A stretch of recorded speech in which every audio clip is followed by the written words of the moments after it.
Friday, Japolo all night, Saturday night, our club.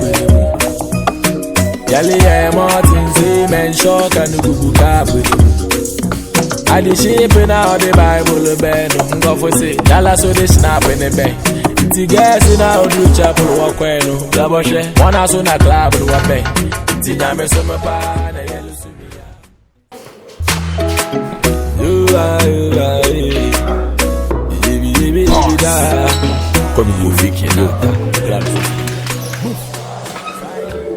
Yo, Charlie.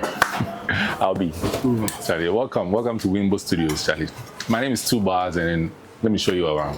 So this is just like a basic setup we have here. We have like the Yamaha HS5, the KRK Rockets Gen 4, and then there's a basic focus right here, just for basic recordings, not like serious recording, just for basic ones. So these are basically what we have in the studio, and we have the Audio Technica AT&T 2040 with a PF filter here too. So that's basically what we have here. Okay, so my journey into the music production. I started music as a rapper back in high school, and I think SS1 or so. I realized anytime we go to the studio, I realized what they are doing, like the production that they are making, I could do exactly the same thing or better. Because, you know, back then, as in 2007, 2008, they used to do demos. So the production wasn't that up to standard, and I felt like I could do better. So I kind of switched from rapping into making the beats that we could use for our own songs. So that's what like pushed me into music production. So my first break, I would say it's the national one is Things Fall Apart by Kofi Kinata. The first one I had that had like massive airplay was Damini by Chenyum, but then it wasn't like a hit. But the hit was Kofi Kinata, Things Fall Apart. That was like my biggest break in 2019. My biggest influences, I think I'm highly inspired by productions from Q Beats. That was like back then when Q Beats was like actively into music production. I was really inspired by Q Beats, Hammer, Seshi, and then J So. Those were like my top inspirations when I started making beats. My typical workflow. So I don't really go by a standard. You know, other producers will say, oh, they start with the melodies first and then they move on to the drums. Me, I can start with melodies, I can start with drums. It's based on how I feel, how inspired I am. Sometimes you just open the software and then you want to start with the drums because that's the idea that comes to you. So it depends on how or what I'm inspired by, what I'm listening to. It can just start from anywhere. My process for collaborating with artists. I think most times artists like it when you send them beats or they come to the studio and then you play some beats that you already made. But about 70% of the time, I like it when we're all in the studio and we are trying to cook from scratch. So we share ideas, we share like melodies, we share, you know, like we all cook everything together. We join forces and cook it. But then other artists will like you to send them beats so that they just rehearse everything, they write everything and come. But I would prefer like we be in the studio and then, you know, having a vibe. Technique. So I think the only thing I really do is sometimes I listen to songs that maybe today I feel like making Afrobeats. I'll listen to songs that have like the kind of texture I want to make. So I would try and mix something around that and then switch it totally. Maybe I'll pick a melody that I've heard that is nice. I'll play the same melody. If it's like in 100 BPM, I'll change it to like 105 or 106 and change the key as well. So I think that's a technique I use when I'm making beats that I'm not really comfortable in that zone. Especially like if it's Afrobeats or High Life. High Life is not really my comfort zone. So I try to like play around certain songs that I'm really inspired by, and then I change the key. I mean, every song that you hear is inspired by something. So that's basically some of the techniques I use. Challenges I would face as a music producer. I think in Ghana is a royalty system, and then how artists, the artist's mindset on split sheets. And the royalties and the split sheets, I think is one of the problems that we are facing. Even if the musicians are facing the same problem, our royalty system in Ghana is not working. as it's supposed to work. So most of us are signed on to international publishing rights organization or publishing collection agencies or whatever to collect our royalties for us. And most times when you see the back end, you realize that Ghana is not even part of like the royalty system that's the ones that they take for us. So I think that's one of the challenge. And then I think another one is buying equipment to work with. Sometimes you need to upgrade your stuff, and then you just check online and the dollar rate is just skyrocketing. So I think those are some of the few challenges that we have. If not for that, I think we are cool. So creative differences. Sometimes you would have like an idea and the artist is saying, no, let's go by it this way. Let's do this, let's do that.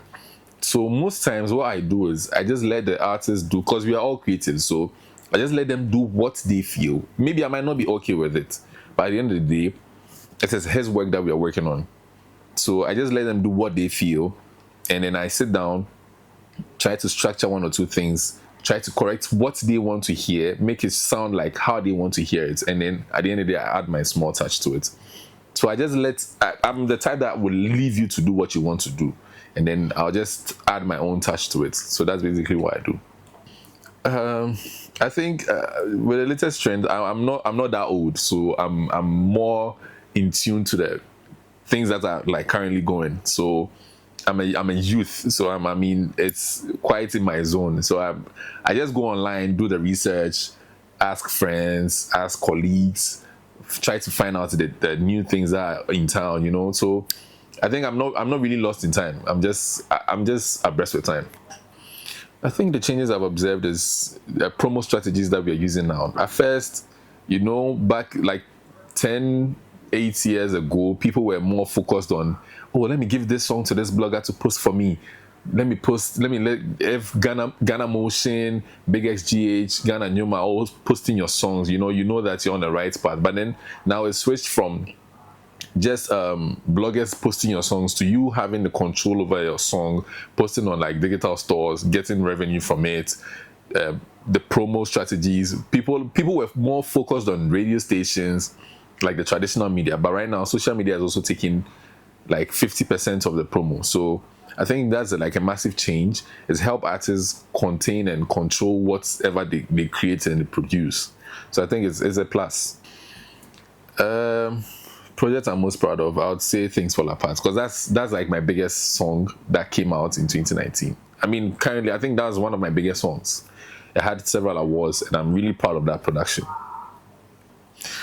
Burnout is natural. It happens. So most times, if I have a burnout, I'll just probably go on a weekend somewhere or hang out with friends, try to hang out with other producers, try to listen to different sounds. I just close my laptop. I won't open for like a week. Sometimes it can even take a month. I'll just be going from studios to studios to listen to new sounds to refresh my mind. Because sometimes you just be playing the same thing over and over again. So when you go to other friends, colleagues that are playing new sounds, you just get refreshed. And then when you come back, you have like a renewed mind to do your own work. My goals for the next few years, I think I'm looking forward to signing artists. I have a couple of artists under my belt that I'm working with. I'm looking forward to signing artists to a label that maybe in the near future would put them out. And then I have an EP that is coming, has a couple of songs featuring like mainstream artists. So those are some of the projects that I'm really glad about in the near future. I think people are now, some of the producers are getting scared that AI is going to take over their jobs, but then regardless of wherever it is, you still need a music producer to put in certain elements of the music together, guide you when you're recording, take you through some of the processes, help you, assist you in the writing and all that. So I think in the near future, people would see the kind of work, people are starting to appreciate the kind of work we do. I've seen in recent times, they are celebrating other music producers. They're celebrating the likes of JQ, Hammer, Apietus for like the massive productions that they've done. So in the near future, some of us will be celebrated as well. Legacy. I mean, to be one of the finest producers that ever emerged from Ghana. I'm looking forward to working with other international artists to like expand my tentacles. So I'm looking forward to being not only just a music producer, but somebody that has made a mark in the music industry, fighting for producers. I mean, in the recent VGMA, I was constantly fighting for producers, talking about the fact that we need to also be appreciated properly, not just nominate us and then let us go, but I mean, have like, there should be value on a category that we were nominated in. So I think those are some of the things that I'm looking forward to doing. Wow. There are lots. There are lots. I mean, some of the memorable moments are when I'm in a studio with Kofi Kinata. I mean, everybody knows he's a funny guy. So every studio session is just a funny session. Sometimes we're just recording. Recording could take like 40%, and then he's just making you laugh like 60%. So at the end of the day, the recording is not boring. So I can't really point on exact moments, but every moment with him is it's funny. In my free time, I'm mostly either playing video games or I'm with my friends. Sometimes I'm with a friend who has a photo studio, so I just pass by to like see him, talk to him, or I go to other studios to just sit down and listen to music. That's basically what I do. Collaborate with any past artists. Wow. With the current crop of artists, I've worked with almost all. Probably not directly or indirectly. I've worked with almost all. I'm yet to dig and find out new artists that are coming in and out. Work with them, but in the past artists, probably Daddy Lumba. I would say Daddy Lumba because I'm a big fan of Daddy Lumba. So yeah, Daddy Lumba. I don't write fully. I co-write. I help. I assist when artists come to the studio. Sometimes I correct some of the lyrics. I share ideas. Maybe I can give them like 3 lines, 4 lines. Sometimes maybe a chorus or something. So I don't fully write music. International artists. I would love to work with Tyler, the South African artist. I like her style, and then Ira Star. I think they have something in common. And maybe Thames. Thames is also a producer, so I'd love to collaborate with her and then work on a project. Keep listening and watching out for my music. I'm 2 Bars, and this has been a Soundscape session. Play.